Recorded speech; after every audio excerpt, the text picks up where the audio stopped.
Well, hey there, YouTubes. This is Death of an Atheist Response to Bionic Dance. So, death and dying, and funerals and whatnot. I see death as a very peaceful state because life is painful, life is challenging, life is what you make of it. But for some people, it's a never-ending struggle. Number two, my grandma TikTok. TikTok was just her nickname. I don't want to say her name on camera. She died of Lou Gehrig's disease, of complications due to Lou Gehrig's disease.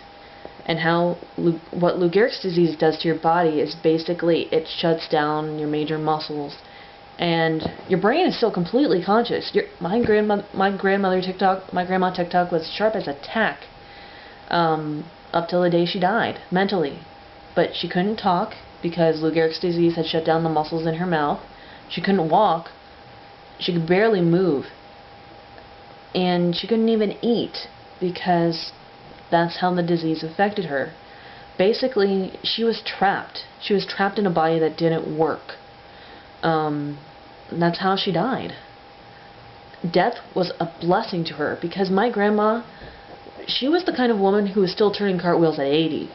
She literally did turn a cartwheel at 80 on one of the visits that my brother and my family had over to them. She was turning a cartwheel at 80. She was riding the bike when she was 82.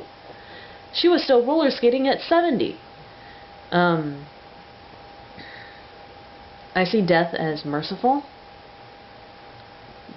because, like I said, some people's lives are a never-ending struggle. It's never-ending pain for some people.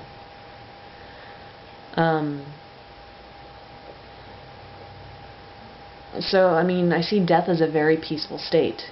Yeah, it might be painful to get there. Some people do die painful deaths. But after that, you can't feel pain because there's nothing left up here.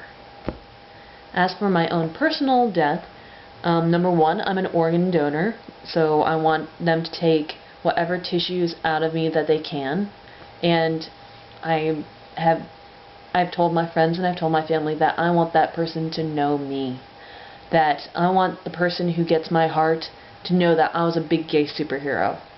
I want that person who gets my kidneys to know that I fought for civil rights, for equality, for families to love and accept their children, for people to be who they are. I want the people who get my organs and get my tissues to know me.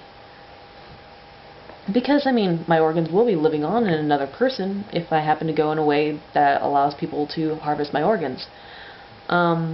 If it's possible that some research project wants the brain of LGBT people, I would love for my brain to be donated to that. I'm still debating on if I want to donate my body to science, which I might. I'm still debating that because, young doctors, nurses, to be able to learn from me, learn from my physical body about how better to treat people, how better to take care of people. Hell yeah, I like that idea. So I'm still debating that. And as far as my burial ritual goes, well, number one, I want to be cremated, and I want my ashes to be put into somebody's garden. Because I figured that that's the easiest way for my molecules to be recycled back into the environment. For me to just be literally tilled into somebody's soil.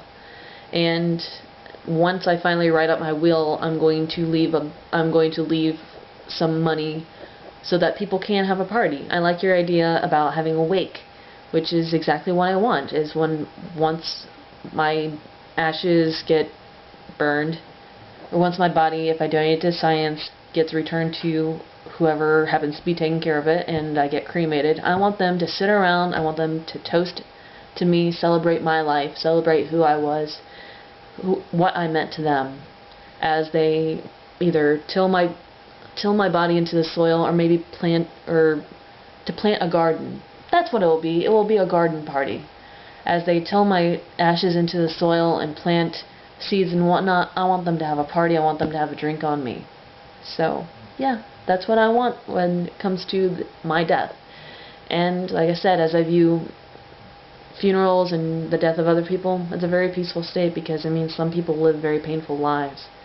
And some people in their last days, it's not pleasant. My grandmother died of Lou Gehrig's disease. She was trapped in a body that didn't work. Death was merciful for her. So, yeah. Peace out, YouTubes.